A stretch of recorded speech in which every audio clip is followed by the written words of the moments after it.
Welcome back, guys. Seems like a long time since we last spoke. I've been meaning to make this video for a while, but I've been also putting it off for a while because I know quite a lot of you are keen to know whether, now that I've had the Sony A7III for a few months and used it quite a lot, am I ready to leave Pentax? Difficult video to make, really, because I know that I'm going to disappoint somebody out there.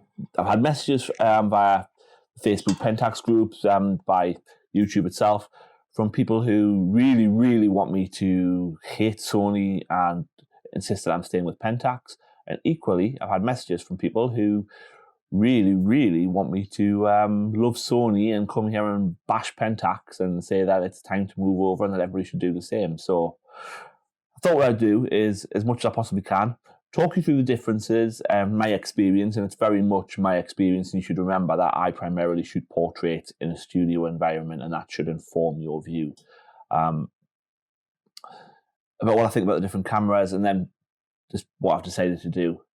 Build quality. This is something that is talked about in most reviews. And if you've seen my reviews in the past, mainly of Pentax lenses and things, you'll know that I generally don't talk about build quality. And the reason I don't talk about build quality is I think it's a very subjective thing.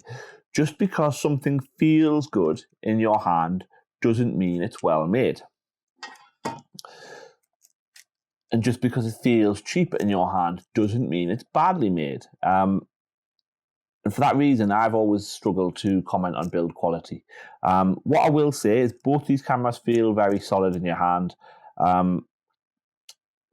Pentax has a great reputation for rugged cameras, but we all know there have been issues with Pentax cameras. Anybody who's been shooting them for a while knows the K30, the K50, the KS2, the KS1, I think the K70's got it as well. I have a problem called aperture block, which appears in random models. And Pentax have not done a good job at fixing this. The K1, when it first came out, it had a sticky dial, which a lot of people had to send back. There are wide reports of the mirrors sticking in the K1 as well. So although it feels like an extremely well-made rugged camera, there have been issues with it. Equally, the Sony,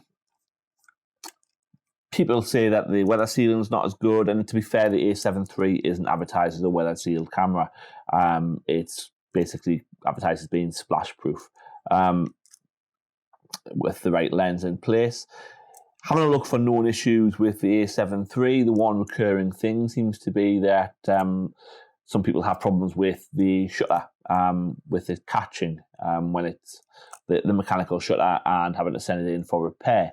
And from what I've seen, Sony seem to always do the right thing and repair it, even though they haven't fixed the problem on a permanent basis in outgoing cameras, although I don't know if it's as common on the A7 IV or 4, etc., or newer models. But they always seem to have done the right thing in repairing it. And with all these things, it's really difficult to know how many people are affected, because when people have problems, they tend to go online and report them. People who don't have problems tend not to say anything because they've got nothing to say. So build quality, I don't think that I could really fairly state any difference between the two. I have no intention of throwing them off a wall to see which one breaks. I haven't got that sort of money. So build quality, it's not just something you're going to get from me. Now, ergonomics, that is something that I can talk about with you. The Pentax cameras have always had a good reputation for ergonomics. They have a nice deep grip. Your fingers do fit nicely. The buttons all feel like they're in roughly the right place. The dials are easily accessible. The back button focus button is there fine. The D-pad's reachable with the thumb if you've got hands like mine, that is. Pretty much everything's kept on the right-hand side so that you can manage the camera with one hand for the most part, keeping your other hand for stability or for manual focusing if you are one of those weirdos who likes to manual focus all the time. The Sony, now, it's a much smaller body. The grip is shallower, and I found when I first started using it that my knuckles would rub against the side of the lens. The gap is not very deep. Button placement. Actually, talk a bit more about that rubbing. Very quickly, I adapted, and it doesn't rub anymore. No conscious thought about how I would do that. It simply happened.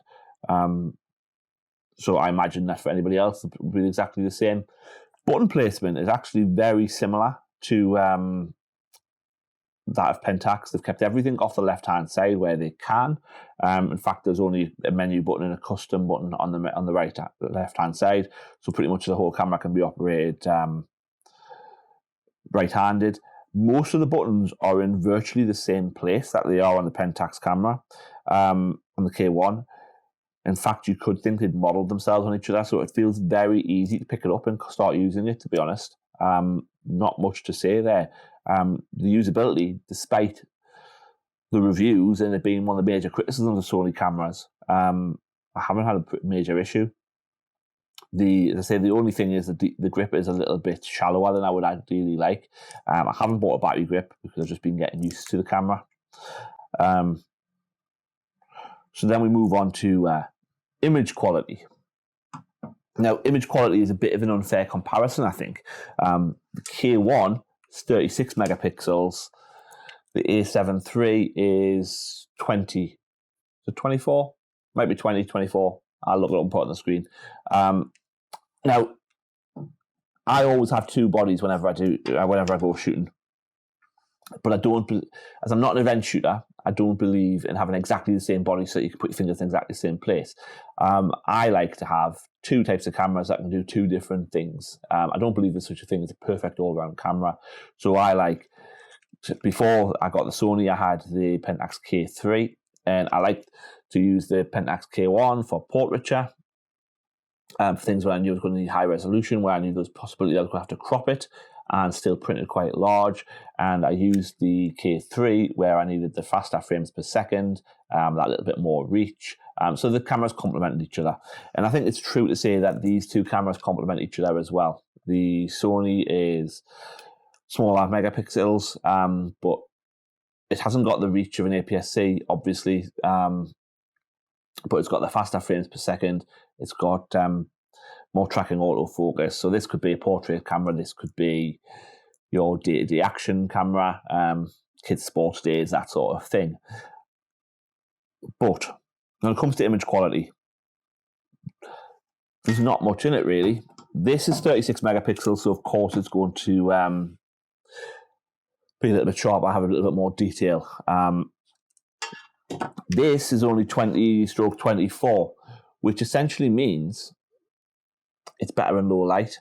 The shadows are cleaner, in my personal experience of using it. Image quality for portraiture, very happy with it. And because of the autofocus, which I'll talk about shortly, I don't crop as much with this camera, which took me by surprise, as I do with the K1. That really surprised me, but I'll explain why I think that's happening. And something else to remember when it comes to image quality is I only have one lens for the Sony. I went with the Tamron 28-75mm f2.8, which is like a budget pro lens, but I went with it because I wasn't sure whether I was going to stick with Sony. This was a bit of an experiment, really. Had good reviews, certainly better than a kit lens, but nowhere near as expensive as buying the Sony G-Master 24-70. And as I mainly shoot portraits, the 75 would be more useful to me than the 24-28. Also, it's nice and small, and it complements the weight of this smaller body quite nicely. To the point that on a few occasions, I've opted to take this camera out with me, as opposed to my little Fuji XF10, because there's not much weight to it. It fits in a small backpack quite nicely. But when it comes to scrutinizing image quality, I have absolutely no issues with the Sony whatsoever. I've used it in paid shoots. I've used it in 26 paid shoots since I got it, which I think gives me enough to say that I'm very happy with the image quality. No client has criticized it. The colors from the two do come out differently. Matching them is not difficult at all. Simply in Lightroom, load one up as a reference view, whichever one you prefer, color-wise, and bring the other one towards it using the calibration tool, and then sync it across. I am probably going to pick up a colour checker passport though, because I can see how that could be really helpful in getting to where you want to be quickly. If I was going to replace the K1 and go all in with Sony, then I would probably want to get a higher megapixel camera than the A7III, and I would probably go for something like the A7R3 or the A7R4, depending on what my budget stretched to. Now the big one, autofocus. This was the main reason that I decided to give Sony a go. Now, having been a Pentaxian for a number of years and had a few Pentax cameras, each body has had an incremental increase in autofocus, and it's been heralded by the fanboys a lot of like, this is a great leap forward. The K1 was supposed to be an astronomical leap forward over the K3. My personal opinion, it wasn't. It was an incremental increase. Before I started using DSLRs and interchangeable digital cameras, I had been using bridge cameras for a while, Fuji bridge cameras, having come over from film, and not being able to justify the expense of going straight to DSLR, as I've been quite happy with the bridge cameras for quite a while. I remember feeling that when I went up my first Pentax Case 2, that the autofocus wasn't as good as it was on the bridge cameras, but I got over it. As time went on, I realised that essentially the AFC mode in Pentax cameras might as well not be there, in my opinion. It's absolutely useless. If I was using a Pentax camera and I was tracking the subject, I would actually end up putting it in AFS mode, putting it on single spot in the center, and I would use the back button focus, and I would physically follow the subject and just keep tapping the AF button to back button focus to keep the camera as close to focus as I could, so that when I was finally ready to shoot, I could click it and there we go, there's the shot. I found that much more effective than actually using AFC and tracking with their Pentax cameras. It is truly useless. Truly useless. And I wouldn't have said that before I was using the Sony. Now, I decided that I had a problem with the autofocus when doing some headshots for myself and for my occupation, my day job, which is why I'm filming in this room, actually, because I need to test the sound in it for some stuff I've got to do for work purposes. But the autofocus on the Sony, I went with Sony because of the decent range of glass. I understand the Canon autofocus might be slightly better at the moment, but certainly over the last 2 years, the reputation has been that Sony has led the field in autofocus. Switching to Sony autofocus as a portrait photographer with the IAF is like when I switched to my first autofocus film SLR. It feels revolutionary.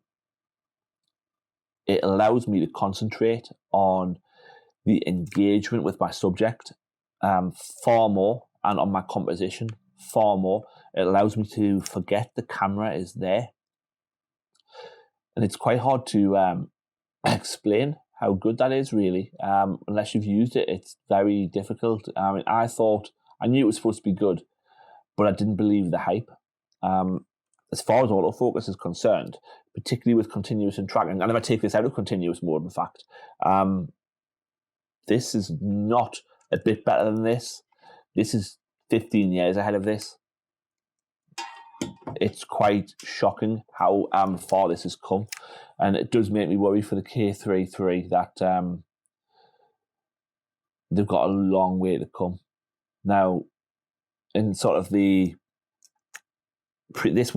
camera, the A7III, was a massive leap forward for Sony in autofocus. Before that, people thought mirrorless couldn't do as good autofocus as DSLR. I think the K3 when it comes out, has to be compared more closely to things like the Nikon D500. You should compare SLR with an SLR. But yeah, this has changed things a lot for me. In October, I did 20 plus shoots, and that was the first. I got this camera in September.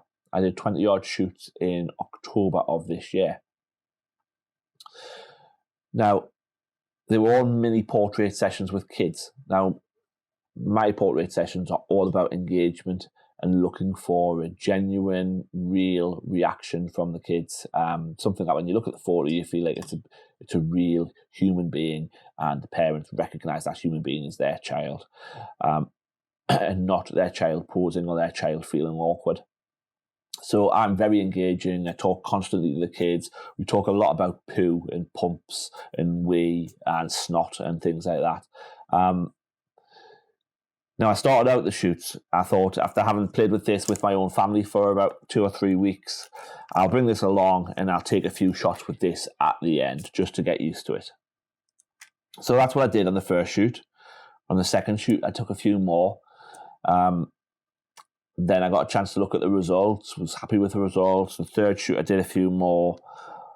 By the time I got to the 20th shoot, I wasn't using this at all. This had become my backup camera. Yeah, and that was quite surprising for me because I love this camera. I have a huge emotional attachment to this camera. But when it actually came to getting the job done, because of the sort of photography I was doing, this camera was much easier to use, much less likely to miss focus, much more likely to catch that random moment when the child throws their head back laughing and the autofocus just keeps up and gets them, especially when you're shooting quite close up. My headshots are all quite close, and the shadow depth of field is not that deep. Yeah, it just kept up. I would say in those scenarios, when I was shooting with this, I would have about a 90% keeper rate. Shooting with this,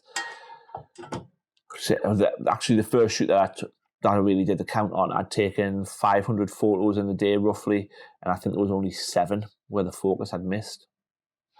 To me, that's really, it says it all.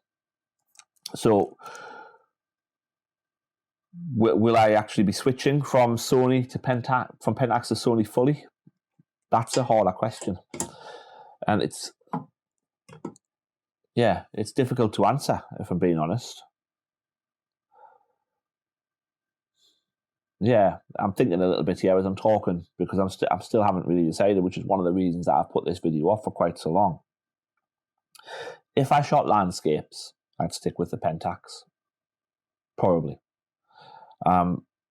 because of the weather sealing. I don't think this version of Sony's weather sealing is quite there, and value for money when you compare it to when you want to get a fully weather sealed version like the A7III or the A7III that's about to come out. You can't really argue with the Pentax value for money. You don't need AFC when you're shooting landscapes. You don't even need AF when you're shooting landscapes, to be fair, a lot of the time. But if I was shooting wildlife, for example, I'd probably be looking at the A9 from Sony. Haven't looked at what the autofocus is like.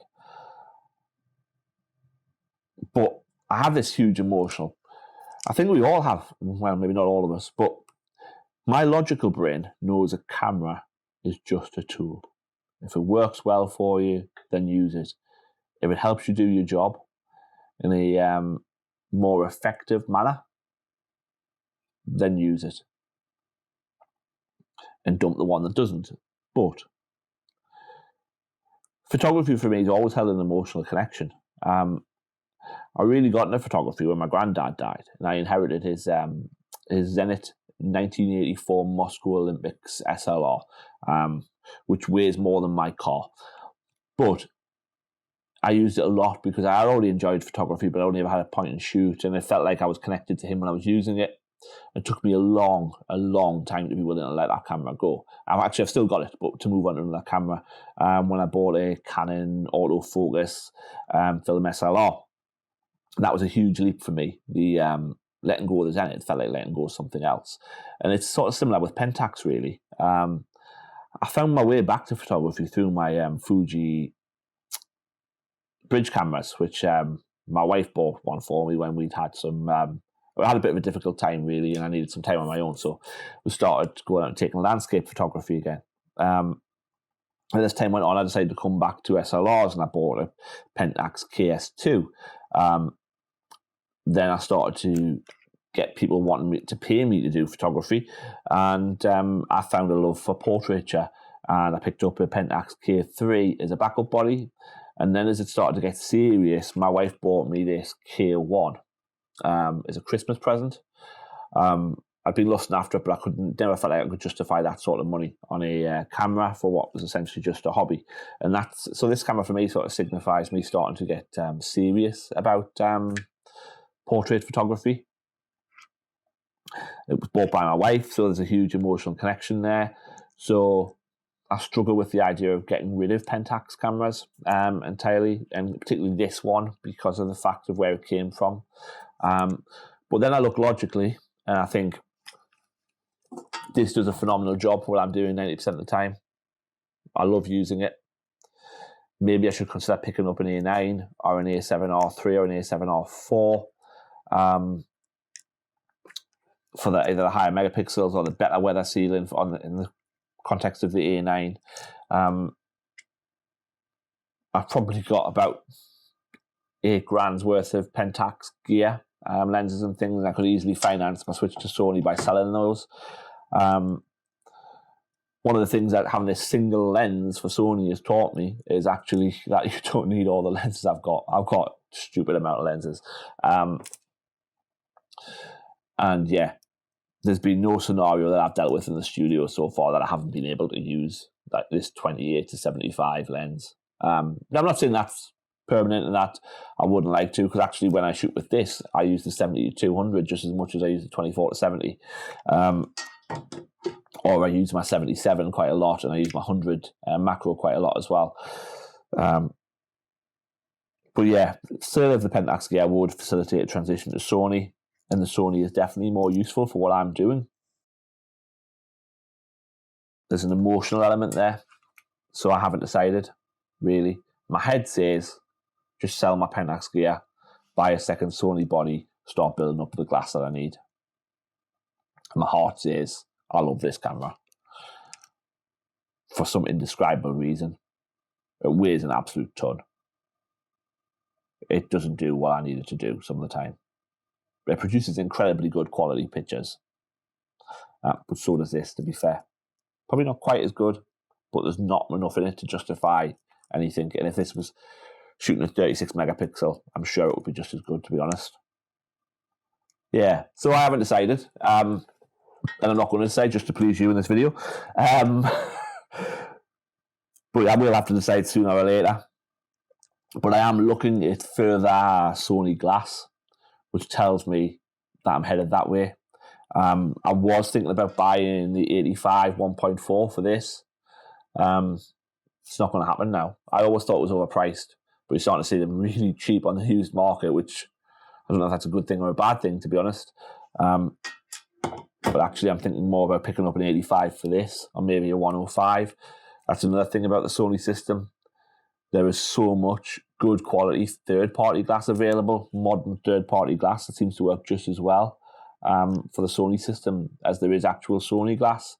You have the Tamron range. They've focused on lightweight camera lenses, which complement the small body really well. They may not have the absolute best image quality, but they have very, very good image quality, and maybe that's a compromise that people are willing to make for the lighter weight. You have your Sigmas, which try to match the Sony G Master as far as quality and size and weight's concerned, but now Sigma's starting to shrink theirs down a little bit with the DN range. Loads of strange third parties. There's Zeiss. The Zeiss lenses look really nice, and the Zeiss lenses kind of remind me of Pentax limited lenses in that it's as much about the rendering as it is about the sharpness, which appeals to me personally. But I won't be buying the converter thing from Monster, whoever it is. The big reason for switching to Sony and using Sony is for the amazing autofocus. Everybody I've ever spoken to who made a switch to Sony and bought a converter for their existing mount said basically that the autofocus was rubbish in comparison to using a native mount. So there's definitely no way I'm interested in that adapter at all.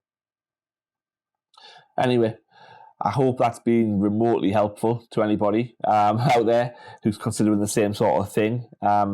Essentially what I would say is, if autofocus matters to you, this isn't an incremental jump from this. This is a huge jump from this. Absolutely huge. Total other level. But if getting out in the pouring rain and taking your landscape shots is important to you, then an A7 III certainly isn't the model for you. It's not weatherproofed enough. You'd stick with your Pentax really if you've already got it. I don't think anything offers a good enough jump in quality to justify moving unless you were maybe moving to medium format. Or to APS-C, conversely, if you want something smaller. This wouldn't be the camera in the Sony range for somebody who wants to shoot outdoors. But yeah, this is a very good all-round camera. And for portraiture, it's excellent. Absolutely excellent. But anyway, thoughts, the comments below. Just want to say as well, thank you to everybody who subscribed recently. I've seen quite a big uptake in subscriber growth. It's much more helpful than you think. There are certain things that YouTube won't let you do unless you have a certain number of subscribers. Generally, that number is 1,000, so I'm hoping I can get that soon so that I can do some more live stuff using better quality images than just my webcam. Hopefully, the sound in this video has been okay. I'm going to move to a different part of the room and make a different video now because I need to test the sound out, as it were, for some of that stuff in this room. Anyway, thank you for listening. I always appreciate you taking the time. And if you haven't subscribed, I'd appreciate it if you did. Thank you. Take care.